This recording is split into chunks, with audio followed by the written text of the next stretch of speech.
በእግዚአብሔር ቤት ውስጥ መኖር የሚለውን ነገር ገና ብለን እየጀመርን ነው እየተማርን ነው እኔም እናንተም ሁላችንም አብረን እየተማርን ነው ገና በእግዚአብሔር ቤት ውስጥ መኖር እግዚአብሔር ወገኖች ሆይ በአካል ውስጥ ነው የሚናገረው በቤተ ክርስቲያን ውስጥ ነው የሚናገረው እግዚአብሔር በአካል ውስጥ ሲናገር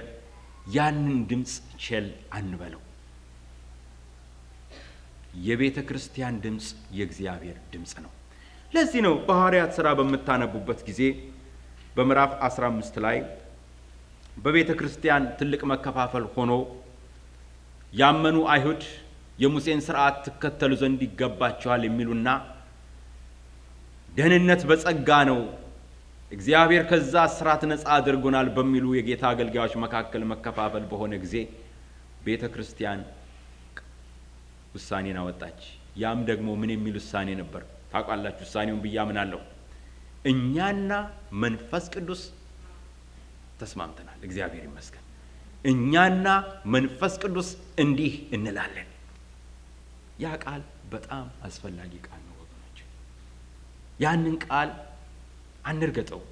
ያንን ቃል አንናቀው ክርስቶስ የሰጠንን አካል በአካባቢያችን ያለውን የክርስቶስ አካል የክርስቶስ ህብረት የክርስቶስ ቤተክርስቲያን ወገኖች ሆይ ንቀን ረግጠን ወተን የምናደርገው ጾምና ጸሎት ምን ያህል በእግዚአብሔር ዘንድ ተቀባይነት እንዳለው ነው አይገባኝም ስህተት ሊኖር ይችላል አገልጋዮቹ ፍጹም አይደሉም ተገልጋዮቹ ፍጹም አይደሉም